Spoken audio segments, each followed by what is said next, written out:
आली जान, ये बीमार लोग सरकारी शफाखाने से दवा क्यों नहीं लेते? बंदा पर्वत, सरकारी शफाखाने में दवा हो तो लेने, हजारों गरीब कतारों में खड़े होते हैं और उनकी बारी नहीं आती, और बारी आती है तो मतलूबा दवा नहीं मिलती, कहते हैं बाहर से खरीदो। दवाएं क्यों नहीं होती शफाखाने में? इसलिए कि वो मिली भगत से बेच दी जाती है हुजूर वाला। जो अत्तार शफाखानों को दवाएं मुहैया करते हैं वो वापस फिर उनके पास चली जाती हैं। आलिजा, बीमारों की इसी परेशानी के पेश नजर मैंने मुल्क में निजी शफाखाने कायम कराए। शाबाश, खूब।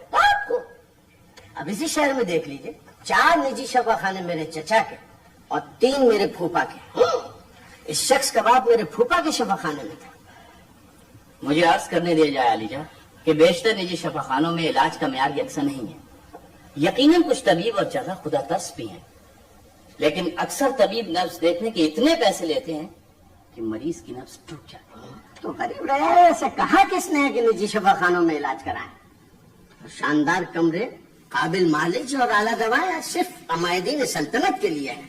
वजीर मुंतजिम, हमें बेहद अफसोस है कि तुम अमायदीन सल्तनत और आम रियाया का फर्क अभी तक नहीं से बच सके। मगर सेहत को सनत का दर्जा नहीं देना चाहिए आलिजा। हमारे दीन सल्तनत और सरकारी अहलकारों को अगर आराम भी करना हो तो वो सरकारी खर्च पर इन आला दर्जे के निजी शफाखानों में दाखिल हो जाते हैं। और गरीब आदमी को तकलीफ हो या सख्तान, वो आरामदों में जमीन पर से सकता है, उसे बिस्तर भी नहीं मिलता। क्या चाहते हो तुम? सारा खजाना हम रियाया की सेहत पर खर्च कर दें? आलिजा, रियाया की सेहत के लिए सालाना रकम बहुत कम है। इससे ज्यादा खर्च तो महल की कंदीलें जलाने पे होता है और गरीबों की जिंदगियों के चिराग बुझ जाते हैं।